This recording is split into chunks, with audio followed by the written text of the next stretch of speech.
నాకు ఇప్పుడు జ్ఞానోదయం కల్పించారు అంగిర మహర్షి, నారద మహర్షి, మీరు నాకు జ్ఞానోదయాన్ని కల్పించారు, ఇంకా నేను దుఃఖపడాల్సిన అవసరం లేదు అన్నారు. అప్పుడు నారద మహర్షి, అంగిర మహర్షి కలిసి ఎప్పుడైతే ఆ శిశువు మృతదేహం ఉంటుందో అప్పుడు ఆ శరీరాన్ని తిరిగి ఆత్మని తిరిగి తెప్పిస్తారనమాట. ఈ హర్షశోకాన్ని ఆయన మళ్ళా ఒక ఆత్మరూపంలో వస్తారనమాట. ఎప్పుడైతే ఆ శిశువు ఆత్మరూపంలో ప్రత్యక్షం అవుతారో అప్పుడు అడుగుతారు హర్షశోకాన్ని, ఓ బాబు, ఓ కుమారుడా, నువ్వు మరణించావని చెప్పి మీ తల్లిదండ్రులందరూ విలపిస్తున్నారయ్యా, నువ్వు తిరిగి మళ్ళా ఆ శరీరంలోకి వెళ్ళి నువ్వు మీ తల్లిదండ్రులను సుఖపెట్టు అని అడుగుతారనమాట అంగిర మహర్షి, నారద. అప్పుడు ఆ శిశువు ఏమంటారు తెలుసా, ఆ రూపంలో వచ్చి, నేనా, వీళ్ళు నా తల్లిదండ్రులు, ఏ జన్మలో నా తల్లిదండ్రులు, ముందు జన్మలోనా, ఈ జన్మలోనా, జంతు జన్మలోనా, పక్షి జన్మలోనా, ఏ జన్మలో నాకు తల్లిదండ్రులు వీళ్ళు అని అడుగుతాడు అనమాట హర్షశోక. అప్పుడు చిత్రకేతు మహారాజుకి అర్థమైపోతుంది అనమాట, దీనికోసమా నేను ఇంత వినిపించాను, గుండెలు బాదుకొని నేను ఇంకా వర్ణించే స్థితికి వచ్చాను, ఇంకా నాకు జ్ఞానోదయం అయింది అని చెప్తారు. అప్పుడు ఆ అంగిర మహర్షి, నారద మహర్షి ఆయనకు సంకర్షణ మంత్రాన్ని ఇస్తారనమాట. సంకర్షణ మంత్రాన్ని ఇచ్చి 7 రోజులు ఈ మంత్రాన్ని శ్రద్ధ భక్తులతో మీరు ధ్యానిస్తే, భజిస్తే మీరు సంకర్షణ లోకానికి వెళ్ళిపోతారు. అంటే అనంతదేవి, మనకు తెలుసు కదా, అనంతదేవు స్వామి పాండుగా ఎవరుంటారు, అనంత శేషు, ఆయన లోకానికి మీరు వెళ్ళిపోతారని ఆశీర్వదిస్తారనమాట. ఎప్పుడైతే ఈ చిత్రకేతు మహారాజు ఇంకా వైకుంఠం వెళ్ళిపోతున్నారో దానిలో ఆయన ఏం చేశారు, కైలాసం వచ్చిందనమాట. ఇంకా ఆయన ముక్తి వచ్చేసింది. కానీ దారిలో ఎప్పుడైతే కైలాసాన్ని సమీపిస్తుంటారో అక్కడ కైలాసంలో ఎవరుంటారు, శివుడు, పార్వతి. ప్రభుం ప్రాణనాదం విభుం విశ్వనాథం జగన్నాథనాథం సదానందభాజం భవద్భవ్య భూతేశ్వరం భూతనాదం శివం శంకరం శంభుమీశానమీడే.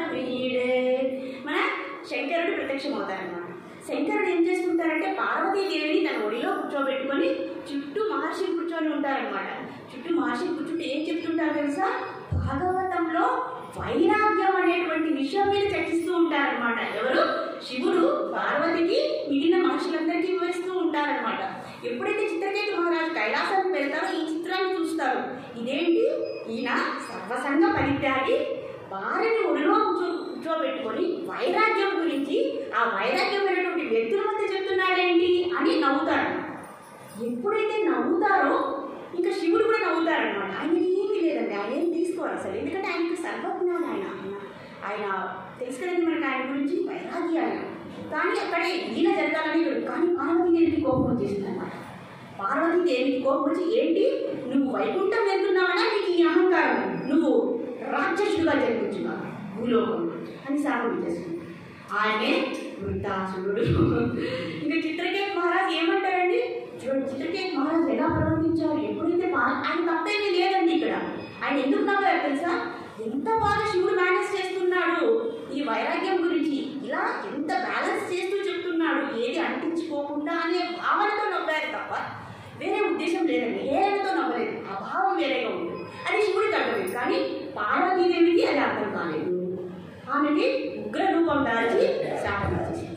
కానీ ఇక్కడ చిత్రకేతు మహారాజు ఆ శాపాన్ని ఆయన వరంగా తీసుకున్నారు. సరే తల్లి అని సాక్షాత్తు ఆ పాదాల మీద పడి, మీరు ఇచ్చినటువంటి శాపాన్ని నేను శిరసా వహిస్తాను తల్లి, నాకు చాలా ఆనందం. ఆమె ఇంకొక ఉగ్ర రూపం దాచేసింది. అడిగిని నందిని నందితమేది విశ్వ వినోదిని నందనుతే గిరివర వింధ్య శిరోదిని వాసిని విష్ణు విలాసిని దిష్టునుతే భగవతి కేసిది కంఠ కుటుంబిని భూరి కుటుంబిని భూరి కృతే జయ జయ హే మహిషాసురమర్దిని రమ్య కపర్దిని శైలసుతే రమ్య కపర్దిని శైలసుతే అని స్థుతిస్తాడు మన చిత్రకేతు మహారాజు. అప్పుడు పార్వతీదేవికి ఇంకా బాధ వేసేస్తుంది అనమాట, ఇంత భక్తున్నా నేను శపించాను.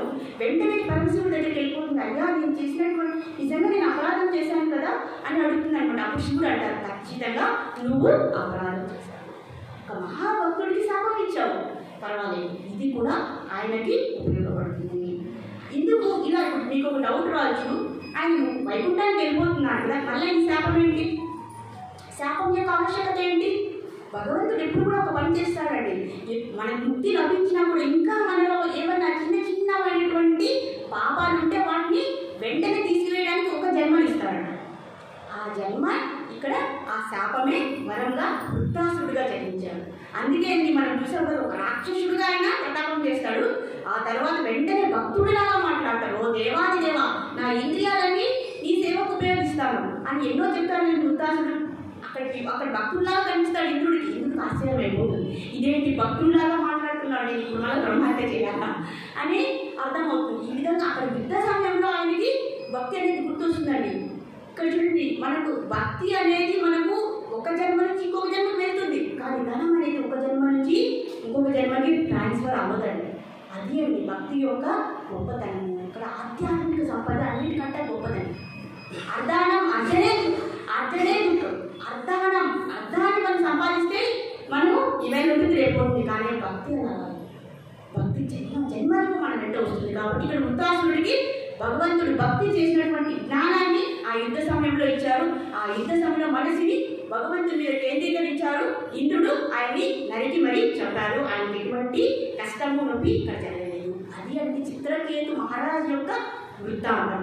ఇలా చిత్రకేతు మహారాజు చూడండి, ఆయన శాపం ఇచ్చిన ఆయన దాన్ని తిరస్కరించలేదు, ఆయన శాపాన్ని తీసుకున్నారు.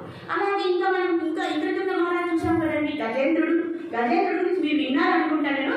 గజేంద్రుడి యొక్క రిలేషన్ ఏంటి? గజేంద్రుడు ఎందుకు గజేంద్రుడిగా ఆయనకి శాపం వచ్చింది? అగస్త్యుడి శాపం ఇస్తారు. ఎవరికి ఇస్తారు? ఇంద్రదుమ్న మహారాజు. ఎప్పుడైతే ఇంద్రదుమ్న మహారాజు తన వైరాగ్యాన్ని సంతుష్టంగా శ్రద్ధగా ఆచరిస్తున్నాడో అప్పుడు ఏమవుతుంది? ఆయనకి అగస్త్యముని ఆయన దగ్గరికి వస్తాడు. ఎప్పుడైతే అగస్త్యముని దగ్గరికి సమీపిస్తారో ఈయన మౌన వ్రతం ఆచరిస్తూ ఉంటారండి. ఇక్కడ ఆయన తప్పేమీ లేదండి, అయినా కూడా శాపానికి గురవుతున్నారు. ఇదేంటి? ఇది ఎక్కడి న్యాయము? ఎప్పుడైతే ఆయన మౌన వ్రతాన్ని ఆచరిస్తారో, ఎప్పుడైతే మహర్షుల వారు ఆయన సమీపిస్తే మనం ఏం చేయాలి? మహర్షులు మన దగ్గరికి వస్తే మనం లేచి నమస్కారం చేసి ఆశీర్వాదం మనం సత్కారం చేయాలి కదా. ఇక్కడ ఈయన మౌన దీక్షగా అన్ని మర్చిపోయారండి. అందుకు అగస్త్యమునికి కోపం వచ్చి, నువ్వు ఒక ఏనుగులా ఉన్నావు, రాజు అంటే ఎంత తెలివి ఉండాలి, ఎంత సంస్కారం ఉండాలి, ఇవన్నీ నీకు తెలియదా? నువ్వు నేర్చుకోలేదా? కాబట్టి నువ్వు ఇంత ఏనుగులాగా మందబుద్ధితో ఉన్నావు, కాబట్టి నువ్వు ఏనుగుగా జన్మించు భూలోకం, ఏనుగుగా ఇంకొక జన్మని తీసుకో. అదే గజేంద్రుడు.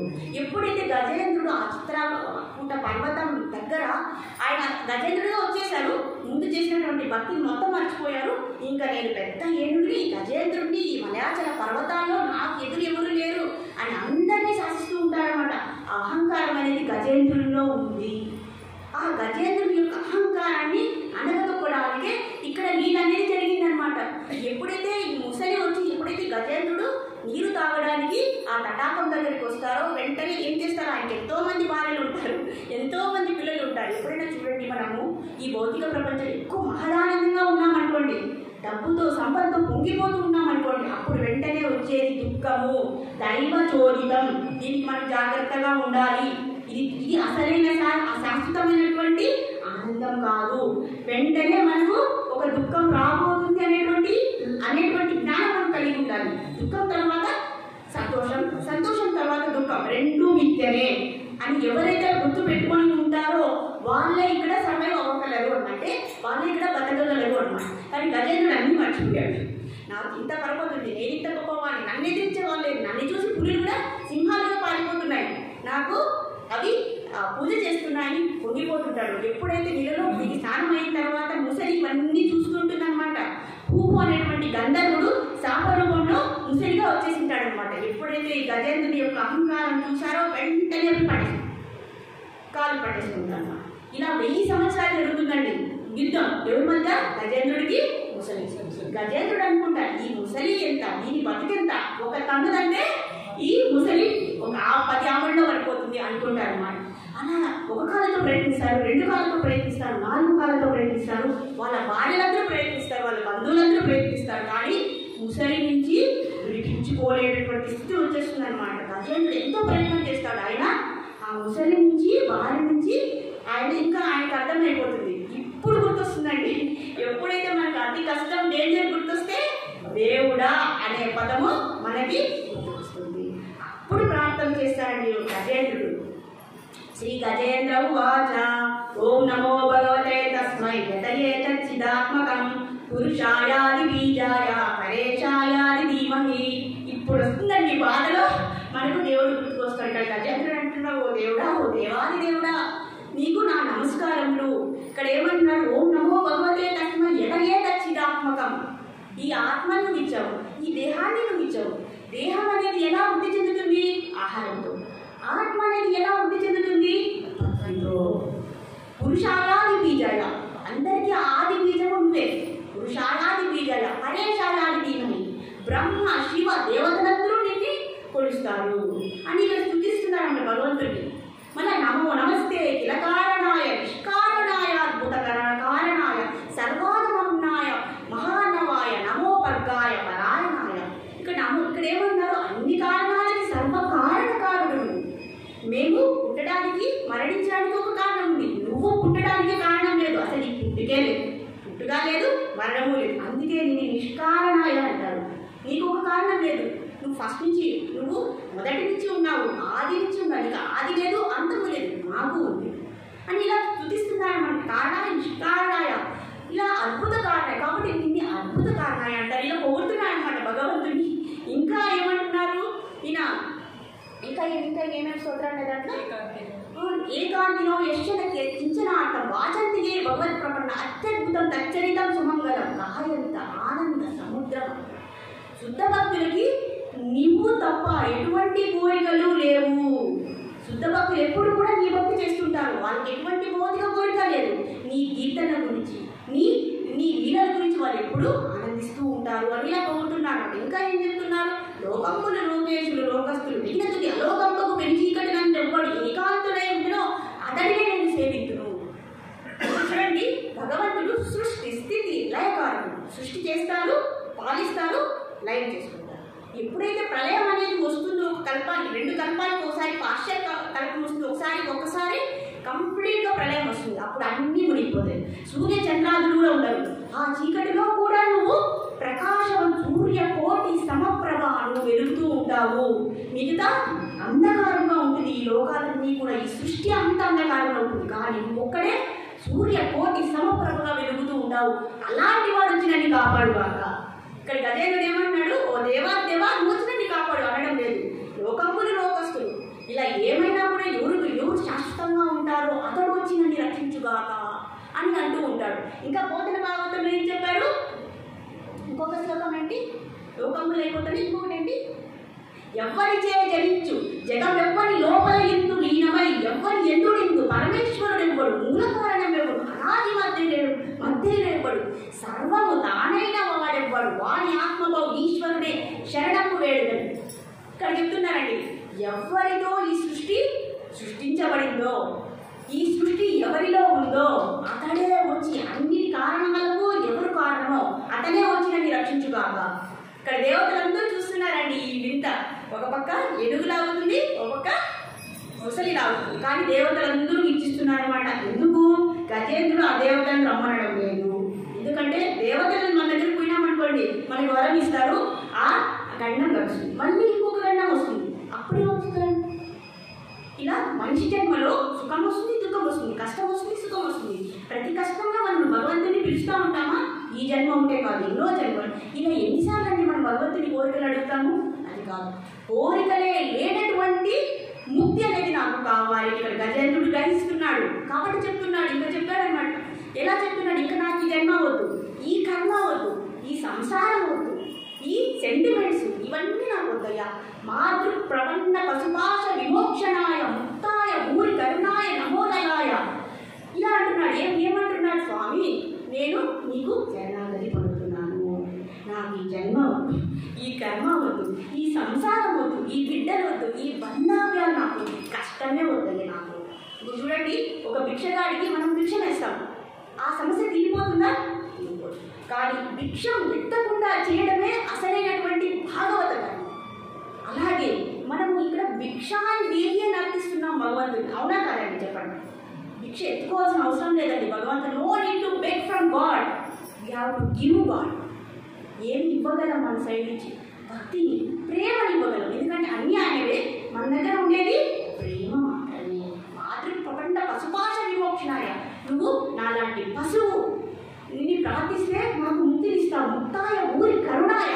ఊరి కరుణాయ అంటే మామూలు కరుణ కాదయ్యా, నీది మహాకరుణ, మహాదయామయుడు. నువ్వు నీకు మేము కోరికలు అడిగితే నువ్వు తీర్చవు, ఎందుకంటే మా కోరికలు మంచివి కాదు. మేము అడిగిన దానికంటే అంటే మేము నిన్ను అడిగే దానికంటే నువ్వు మమ్మల్ని మాకు మంచిదే ఇస్తావు. కాబట్టి మనం దేవుడిని ఎలా ప్రార్థించాలి? మాకు ఏది మంచిదో తెలియదు, మాకు ఏది మంచిదో అది నువ్వు అని ఇక్కడ చెప్తున్నావు అనమాట. సో ఇలా నువ్వు ఇప్పుడు చూస్తున్నావు, సరే నన్ను లాగేస్తుంది, ఇంకా నా ప్రాణం పోయే పరిస్థితిలో ఉంది, ఇంకా నువ్వు రక్షించకపోతే నేను ఇక ఎన్ని జన్మలు ఎత్తాను, దయచేసి నన్ను కాపాడు దేవాన్ని ప్రార్థిస్తున్నాడు అనమాట. అప్పుడు ఇంకా ఏం చేశారు? ఇన్ని ప్రార్థనలకు ఇంకేమి లక్ష్మీనారాయణుడు వెంటనే లక్ష్మీదేవి పాదాలు వదులుతుంటే ఈ లాస్ట్ ప్రేయర్కి ఇంకా భగవంతుడు ఇంకా దయ చూపించేసి ఇంకా పరిగెత్తాడు అనమాట. లక్ష్మీ అమ్మవారిని కూడా చెప్పకుండా ఇంకా ఓ గరుడా వచ్చేసి మనం వెళ్ళిపోదామన్నారు. కొన్ని పురాణాలు చెప్తున్నాయి గరుడ మీద వచ్చాడు స్వామి నారాయణుడు వచ్చాడు, కానీ ఒక్కొక్కసారి ఏం చేశాడు గరుడ కూడా అంత స్పీడ్లో వెళ్ళలేదండి. ఆ గరుడిని కూడా భుజం మీద వేసుకొని ఇంకా స్వామి పరిగెత్తాడనమాట. శంఖ చక్రధర దుష్ట దైత్యహర సర్వలోక శరణ, శంఖ చక్రధర దుష్ట దైత్యహర సర్వలోక శరణ, సర్వలోక శరణ మమతా మమ పా గురుదేవ, మమ పాతమ పా గురుదేవ. ఇంకా శంఖ చక్ర గదా పద్మంతో స్వామి గరుడ వాహనం మీద వచ్చేసారు. వచ్చి వెంటనే ఏం చేశారు? ఆ సుదర్శన చక్రంతో ఎప్పుడైతే ఆ ముసలిని ఖండించారు, గజేంద్రుడి యొక్క బాధ అంతా తీరిపోయిందనమాట. ఇప్పుడు వెంటనే గజేంద్రుడు ఏం చేశాడు? తొండంతో ఒక కమల పువ్వుని స్వామికి ఏమి ఇవ్వలేదు గజేంద్రుడు, ఒక పుష్పం ఫలంతో అంతే. ఇక్కడ అన్నింటిలో కూడా పుష్పాన్ని మాత్రమే స్వామికి మనస్ఫూర్తిగా అందించారు. ఇక్కడ మనం అందించవలసింది భగవంతుడికి ప్రేమ మాత్రమే, ఇంకేమీ మనం ఇవ్వలేము. పుష్పాన్ని ఎప్పుడైతే ఇచ్చారో ఆయన పరమపదాన్ని పొందాడు. అలాగే ఈ ముసలైనటువంటి పువ్వు గంధర్వుడు గంధర్వుడు ఇంకా మనకి బలి మహారాజు గురించి తెలిసిందే కదండి. ఎప్పుడైతే బలి మహారాజుకి 3 అడుగులు చాలన్నారు, ఇప్పుడు లక్ష్మీపతి, శ్రీపతి, వైకుంఠపతి, రమణపతి ఎప్పుడైతే ఈ బలి మహారాజు దగ్గర చూడండి, బలి మహారాజు స్వర్గాన్ని తీసేసుకున్నారు. ఇప్పుడు యుద్ధం ప్రకటించవచ్చు, అసురుల మీద యుద్ధం ప్రకటిస్తారు, కానీ భక్తుల మీద భగవంతుడు యుద్ధాన్ని ప్రకటించాడు, ఎందుకంటే ఆయన ధర్మం మీద ఉన్నారు. కాబట్టి ఏం చేశారైనా ఒక భిక్షగాడిలాగా వచ్చారు. లక్ష్మీపతి, రమాపతి, లక్ష్మీ శత సహస్ర సంభ్రమ సేవ్యమానం గోవిందమాది పురుషం తమహం భజామని బ్రహ్మదేవుడు చెప్పాడు. అలాగే ఐశ్వర్యస్య సమగ్రస్య సమస్త ఐశ్వర్యము భగవంతుడి అని అన్ని పురాణం చెప్తుంది. ఇలాంటి లక్ష్మీపతి, రమాపతి, వైకుంఠపతి యొక్క భిక్షగాడిలాగా తన యొక్క భక్తుడిని రక్షించడానికి వచ్చాడండి. మూడోదండి, భక్తుడిని రక్షించడానికే, మన బలి మహారాజుని రక్షించడానికే ఆయన వచ్చారు. వచ్చి ఏం చెప్పారు? నీ దగ్గర ఉండేటువంటి అనుచరులు మంచివాళ్ళు కాదు, విష్ణు భక్త భవే దైవ అసురి నీ పరివర్తతే, నీకు నెక్స్ట్ ఏం చేస్తాను నేను ఇంకా ఉన్నతమైనటువంటి 8వ మండలాన్ని ఇస్తాను, అలాగే ఇతర లోకాన్ని నీకు ఇస్తాను. కాబట్టి ఇలా అన్నారు. ఎప్పుడైతే శుక్రాచార్యుడు శపించాడో మన గురువునా పశ్చత శబ్ద, ఎప్పుడైతే శుక్రాచార్యుడు బలి మహారాజుని శపించారో అది కూడా వర్తించిందండి. బలి మహారాజుని శపించారు. ఆ శాపం ఏమంటే గరుడ వచ్చేసి దాన్ని బంధించేశారు. అందరూ సంపద పోయింది, బంధువులు పోయారు, మిత్రులు పోయారు, అధికారం పోయింది, అన్నీ పోయాయి. ఇదే అండి గురువుని మనము బాధ పెడితే, వారిని మనం అపరాధం చేస్తే మనకు శాపం తప్పకుండా అంటుంది. కానీ అప్పుడు కూడా ఏం చేశాడు బలి మహారాజు? మొత్తం పృథ్వీలోకాన్ని, స్వర్గలోకాన్ని ఆచమనం చేసుకొని ఆ కట్టింటే కూడా ఆయన బంధిస్తే కూడా స్వామికి సమర్పించారు. దానికి ప్రతిహతంగా స్వామి ఏం చేశారు? ఇంద్రలోకాన్ని ఇచ్చారు, సుతలోకాన్ని ఇచ్చారు, ఎంతో తన కీర్తిని కూడా ఇచ్చారు. ఆయన ఎప్పుడు భగవంతుని చూసుకునేలాగా అంతటి గొప్ప వరాన్ని భగవంతుడే ఇచ్చారు. ఎవరికి? తన భక్తుడికి. చూడండి, ఇప్పుడు భక్తుడిని మనం విమర్శించినా, ద్వేషించినా, హత్య చేసినా, మాటలన్నా వాళ్ళు ఎప్పుడు కూడా ధర్మాన్ని తప్పరు, అప్పుడు కూడా భగవంతుని యొక్క నియమాన్ని పాటిస్తూ ఉంటారు అని చెప్పేదే ఈ మహాశ్లోకము. కాబట్టి మనం కామ క్రోధ మోహాలు చూడండి, అందరికీ కూడా చిత్రకేతు మహారాజుకి వచ్చింది, వృత్తాసుడికి వచ్చింది, అందరికీ గర్వం వచ్చింది, ఇంద్రదుమ్న మహారాజు కూడా గర్వం వచ్చింది. ఎందువల్ల వస్తున్నాయి? ఈ అరిషడ్ వర్గముల వల్లే. కాబట్టి మనకు కూడా అరిషడ్ వర్గాలు ఉన్నాయి. కామ క్రోధ మోహ మదమాశ్చర్యం అనేటువంటి 6 అరిషడ్ వర్గాలు ఉన్నాయి. అలాగే మనసు, బుద్ధి, అహంకారం, ఈ 3 ఉన్నాయి. మొత్తం 8. మన యొక్క రియలైజేషన్ చూడండి, ఇప్పుడు అందరూ శరణాగతి ఇచ్చేశారు. ఇప్పుడు మనమందరూ కూడా శరణాగతి ఇద్దాం భగవంతుడికి. నేను ఒక చిన్నది తయారు చేశాను, దాని ద్వారా, ఆ కీర్తన ద్వారా మనము ఆ భగవంతుడికి శరణాగతి ఇద్దాము. ఇప్పుడు ఇంద్రియాలు అరిషడ్ వర్గాలు 6, అలాగే మనసు, బుద్ధి, అహంకారం నమస్కారం మొత్తం కలిపితే 9 అవుతాయి. అలాగే భగవంతుడికి ఏం పుష్పం ఇష్టము, ఏం పత్రం ఇష్టము? తులసి దళము.